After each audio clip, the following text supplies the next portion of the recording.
Hello there, I'm Chris Kilby, a pastor in a pergola, and here is today's bite-sized Bible from 1 Timothy chapter 6, verses 1 and 2. And I want to talk to you today about honouring everyone. So we're taking our journey in the book of 1 Timothy through to the final chapter now, the final chapter of this great letter to the Apostle Paul's spiritual son, Timothy. But the theme is still the same. It's still talking about honouring one another. He's spoken about honouring the widows in the church. He's spoken about honouring the leaders in the church.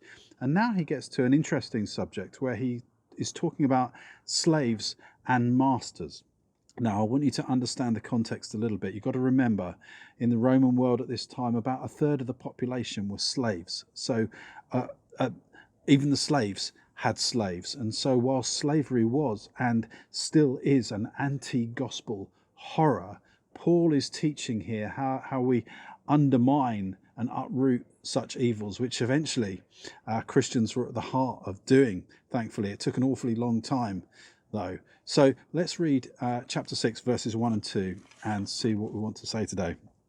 Paul says this: all who are under the yoke of slavery should consider their masters worthy of full respect, so that God's name and our teaching may not be slandered.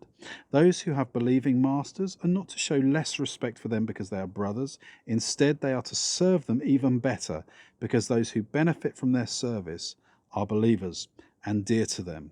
These are the things you are to teach and urge them on.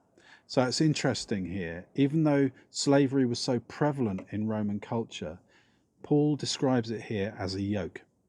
Now, a yoke is something that an animal carries, and human beings are not animals. So Paul is not teaching here that slavery is okay. We can't interpret that this way.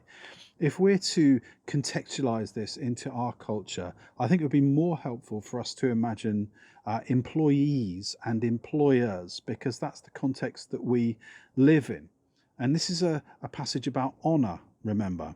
And so basically what Paul is saying here is, if you are an employee, honour the person that you work for. Be the best employee that you can be. Be reliable, be faithful, be on time, be a good worker, is what he's saying. And similarly, if you're a Christian and you're a boss, you should be the dream boss, because you have brothers and sisters that work for you. And so it's a family affair. So relationships, honour and love should underpin all of those workplace relationships. So we know that the church is a family, and that exists in the workplace as well. So this is my encouragement to you. If you're employed by somebody, be the best employee you can be. And if you're the boss, make sure that you're the best boss in the world. That was today's bite-sized Bible from 1 Timothy chapter 6, verses 1 and 2. My name's Chris Kilby, a pastor in a pergola, and I shall see you next time.